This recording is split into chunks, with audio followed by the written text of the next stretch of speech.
তিনিদিনৰ কাৰ্যসূচী লৈ আমি 3 দিনীয়া ধৰ্মঘট কৰিছো আৰু ইমাৰ্জেন্সি সেৱাটো চলি আছে কোকৰাঝাৰ মেডিকেল কলেজৰ আৰু সকলোতে গোটেই অল আসামতে এটো কৰা হৈছে 3 দিনীয়া ধৰ্মঘট NHM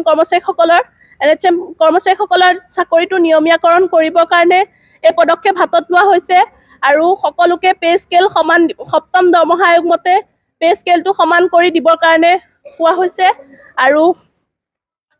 আৰু চাকৰি নিয়মীয়া নোহোৱালৈকে 2011 চনৰ সম্পূৰ্ণৰূপে কাৰ্যকৰী কৰা ৰাজ্য চৰকাৰ নিয়মীয়া কৰ্মচাৰী সমাহাৰত গ্ৰেড পেটো দিবলৈ মানে কোৱা হৈছে আৰু বিশেষ নিযুক্তি প্ৰক্ৰিয়াৰ দ্বাৰা যাতে NHM কৰ্মচাৰীসকলৰ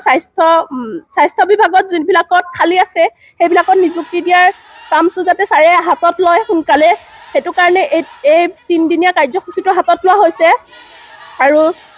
চাকৰি যেতিয়ালৈকে নিয়মীয়াকৰণ নহয় তেতিয়ালৈকে সপ্তম দৰমহা আয়োগ মতে আমাক যোনটো আমি স্যালাৰি পাওঁ সেইটো মতে যাতে আমাক দিয়ে স্যালাৰিটো আৰু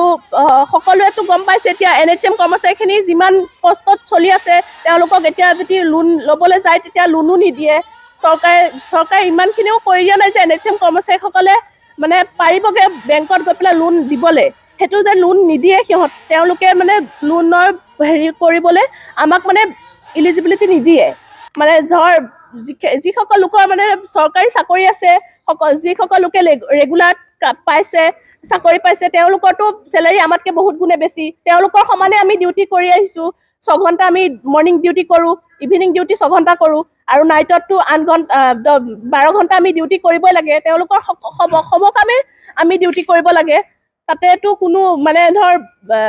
মানে হেৰি আমাকতো কোনো কনসিডাৰ নকৰে আমি সমান ডিউটি কৰিবই লাগে এইবোৰ দাবী লৈ আমি আজি 3 দিনৰ কাৰ্যসূচী হাতত লৈছো ইয়াৰ পিছতো যদি ছাৰে একো আমাক উত্তৰ নিদিয়ে তেতিয়া আমিতো আমাৰ ক'ব লগা আৰু তাৰ পিছত কি কৰে কোনো আমাৰ NHM স্বাস্থ্যকৰ্মীসকলে গম পাব আমি সকলোৱে কথা পাতি পিছত কি সিদ্ধান্ত লোৱা হয় আৰু পিছত গম পাম কিমান আছে এইটো এতিয়া জনামতে 24000 আছে 24000 এতিয়া গোটেই অসমত 24000 আছে এতিয়ালৈকেতো অল আসাম গোটেই কমিটি গঠন কৰাৰ পিছতহে মানে এটো সিদ্ধান্ত লোৱা হৈছে অল আসামতে এই ধৰ্মঘটটো পালন কৰা হৈছে 3 দিনীয়া কাৰ্যসূচীৰে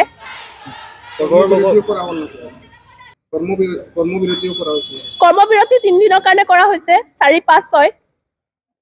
এই বিষয়টো লৈ চৰকাৰৰ লগত আলোচনা কৰিছিল নেকি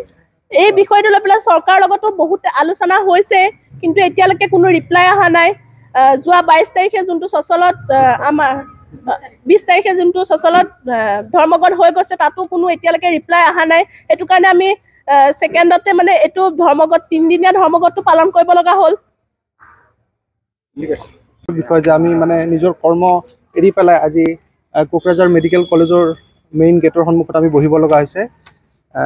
2006 পৰাই ধৰক NHMৰ কৰ্মচাৰীবিলাকে NHM কৰ্মচাৰীবিলাকৰ নিযুক্তি হৈছিলে তেতিয়াৰ পৰাই ধৰক অবিৰতভাৱে কৰ্মচাৰীবিলাকে কাম কৰি আহি আছে তাৰ পিছত আপোনাৰ 2013 চনত এটা সুপ্ৰিম কোৰ্টৰ পৰা ভাৰ্ডিক্ট দিছিলে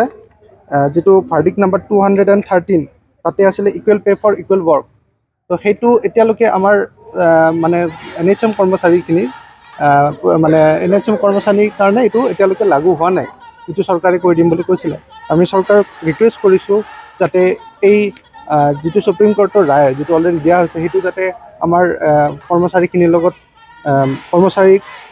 সেইটো যাতে লাগু কৰি দিয়ে সেইটো কাৰণে আমি ভালেখিনি বেনিফিটেড হ'ম সেকেন্ড কথা আপোনাৰ যেতিয়ালৈকে আমাৰ ৰেগুলাৰেশ্যন নহয় আমিতো প্ৰথম কথা আমি ৰেগুলাৰেশ্যন বিচাৰি আছো ঠিক আছে আমি ইমান বছৰ কিছুমানে ধৰক 2006 তে যিবিলাকে সোমাইছিল সেইবিলাকতো অলৰেডি ৰিটায়াৰ্ড হৈ গ'ল তো তেওঁলোকৰতো ধৰক ইমান বছৰ সাৰ্ভিস কৰা একো কোনো হেই নাপালে ধৰক তো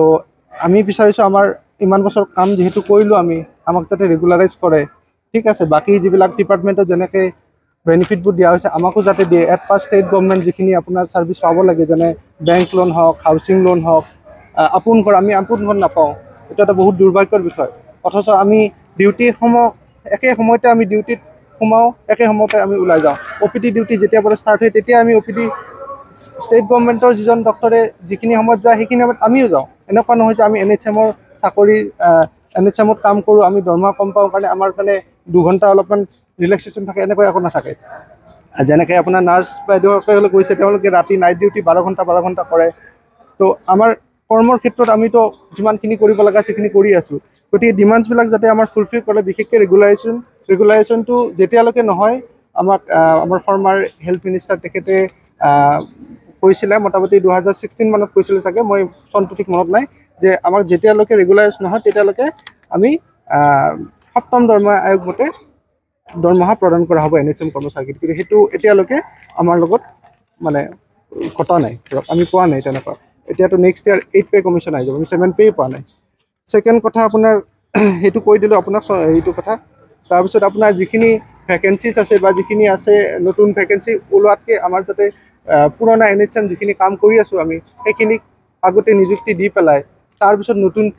পোষ্ট যাতে ক্ৰিয়েট কৰে বা স্পেচিয়েল ড্ৰাইভ কৰি পেলাই আমাক যাতে NHM কৰ্মচাৰীখিনি এবজৰ্ব কৰি দিব পাৰে, সেইটো আমি ৰিকুৱেষ্ট কৰিছোঁ তেখেতসকলক। আৰু বাকী আপোনাৰ এইখিনিয়ে আছিলে। আমি এইটো কাৰণে এতিয়া 3 দিনীয়া কাৰ্য, আজি 5 তাৰিখ, 5 মাৰ্চ, যোৱাকালিও আমাৰ ইয়াতে এই জেগাতে এনেকুৱা ছেইম হৈছে। তাতেও মোটামুটি আপোনাৰ আমি যিমানখিনি ইয়াতে কোকৰাঝাৰ মেডিকেল কলেজত যিমানখিনি কৰ্মৰত হৈ আছোঁ, চবেই আহি ইয়াতে একত্ৰিত হৈ আমি কৰিছোঁ। অহাকালিও আছে, যদি তাৰ আগতে চৰকাৰে যদি কিবা ভাল পদক্ষেপ লয়, আমাৰ কাৰণে ভাল পদক্ষেপ লয়, আমি সেইটো উঠাই ল'ব পাৰিম। এতিয়ালৈকে আমি তেনেকুৱা অফিচিয়েলি পোৱা নাই ৰেছপন্স, বা গ্ৰুপ এছতেও পোৱা নাই আমি। তো আমি আশাবাদী যে চৰকাৰে চকু মেলি চাব আমাক। মেমৰেণ্ডাম অলৰেডি ছাবমিট কৰা হৈছে, বা আগতেও আপোনাৰ এই হেল্থ মিনিষ্টাৰ বা আপোনাৰ আমাৰ CM ছাৰকো, অনাৰেবল CM ছাৰকো এই বহুত ৰিকুৱেষ্ট কৰা গৈছে। তো আমি আশাবাদী যে তেওঁ কিবা এটা ষ্টেপছ ল'ব এইটো বিষয়ে।